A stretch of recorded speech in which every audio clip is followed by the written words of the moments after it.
Arabian Falls, it's Miss Adams. I'm here to read chapter 6 to you, but before I start reading, I'd like to introduce to you my dog, Ziggy. She looks a lot like Fenway, so this book is very special to me. I've really enjoyed reading it so far, so I hope you enjoy chapter 6 just as much as I have. Hattie and Angel stay up in the squirrel house for a long time.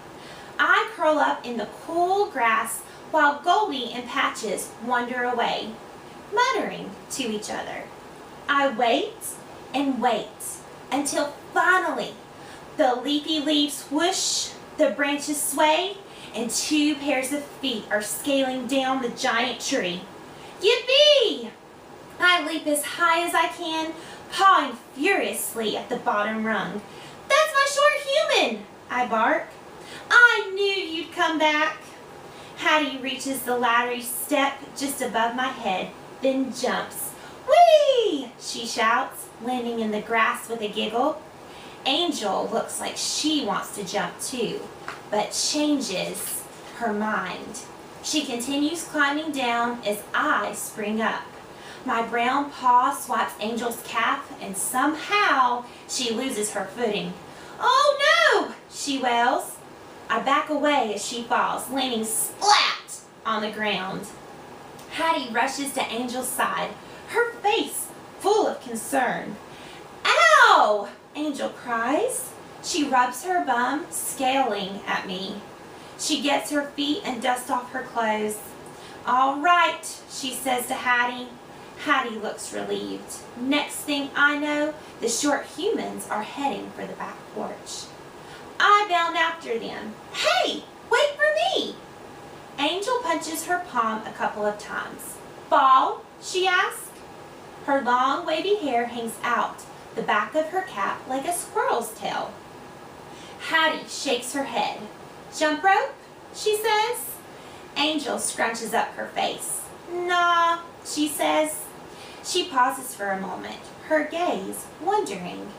Then her shoulders sink, and she disappears through the door. Hattie sighs. She smells disappointed. Don't feel bad, Hattie. I bark, dancing around her feet. We're in the dog park. It's time to play. I shoot out into the grass, but instead of chasing me, Hattie trudges right on by.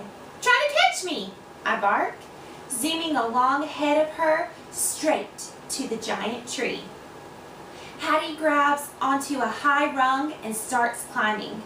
I watch until her feet disappear, my tail drooping. I sink back down. My Hattie does not belong in a tree.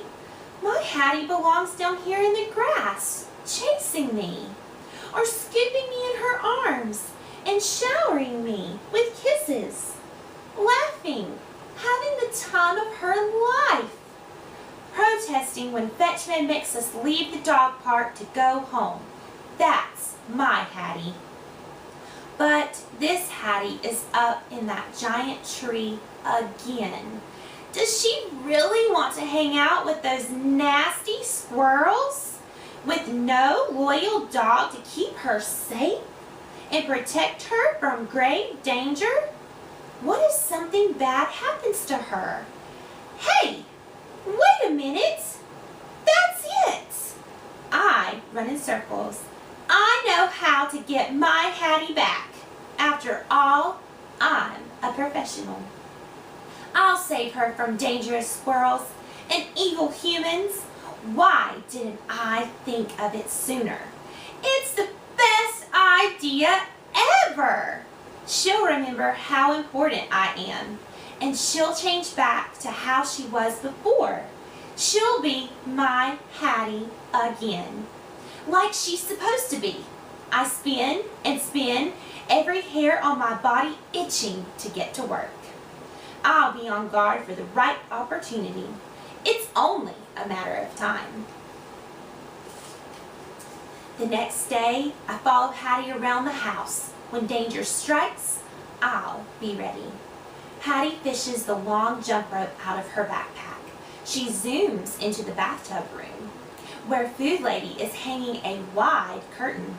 Hattie holds out the jump rope. Please, she begs. Food lady sighs and shakes her head. Hattie's shoulders slump. We hop down the stairs. Fetchman is in the lounging place, banging on the wall. When Hattie calls out to him, he turns around. She shows him the jump rope.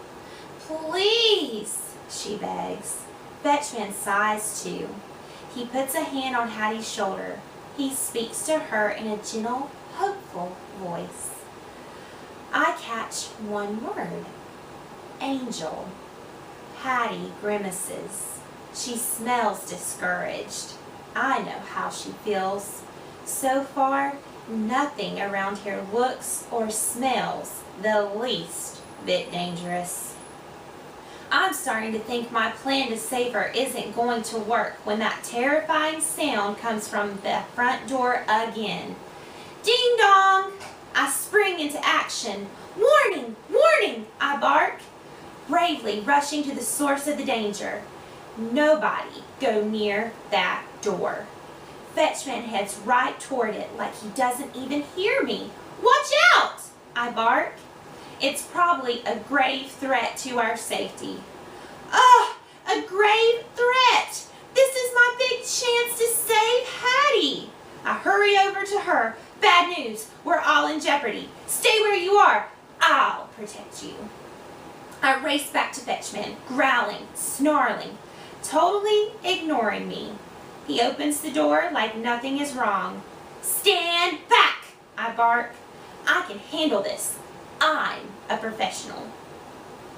And sure enough, standing in front of us is an evil human wearing a hard hat on his head and dirty boots on his feet. He's carrying a bag that's heavy and bulging. One whiff reveals German Shepherd and telephone poles and a hint of a ham sandwich with mustard. And that's not all. He's whistling, a sure sign of trouble. Fetchman greets the evil human with a cheery voice, like he's happy to see him. He invites him right in, completely unfazed by my growls. Be forewarned. I bark at the intruder. Don't take one step toward that short human over by the couch. The evil human breezes right by, as if he's not even the least bit intimidated. He strolls into the lounging place, straight toward Hattie. Fetchman and I follow. He's gritting his teeth. I'm baring mine. I'm ready to nip at some heels if it comes to that. At the flashing screen wall, the evil human stops. He stares at it for a second, even though it's black and not flashing. He squats down and opens his bag. He takes out snaky wires and scary tools. I knew there'd be trouble. Stop right there, buddy. I bark, flinging myself at his leg. There'll be none of these loud noises while I'm around. Fetchman crosses his arms. Hattie, he snaps as she rushes over, right into the path of danger. Hey, Fetchman is sabotaging my plan. Or is he? Get out of the way, Hattie. I've got this. I bark, thrusting out my chest. This is no place for a short human. Just then, a hand reaches down and rubs my head.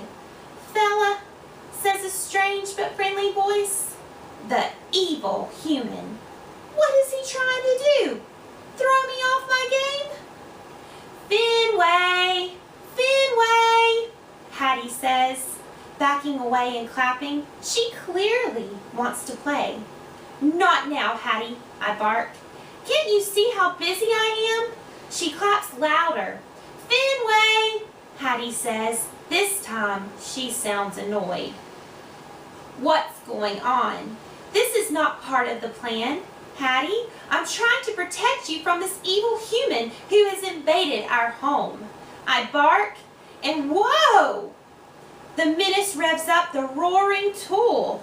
I lunge toward his arm, stopping a safe distance from the ear-splitting sound. Put that thing down before somebody gets hurt. Hattie's hand closes around my torso. Fenway, she cries. Cut it out, Hattie, I bark as she lifts me up and away from the evil human. I'm supposed to be the one saving you. And that's not the only problem. Hattie smells different. Frustrated. She mutters something to Fetchman over her shoulder. She carries me out of the lounging place. Why isn't she happy that her loyal dog is trying to protect her? She keeps on walking to the sliding door. When she opens it, I finally realize what's going on. We're going outside to the dog park. She sets me down on the porch and gazes into my eyes. She points her finger at me. Fenway, she says, her voice serious. There is something important she wants me to know. Probably that she's completely devoted to me and nothing will ever come between us. And it hits me. My plan worked. We're going to play, same as always. Hooray, hooray! My Hattie is back. But then, a terrible thing happens. She opens the door and goes back inside without me. Alright guys, that's the end of chapter 6. I hope you enjoyed it. I think Ziggy enjoyed it.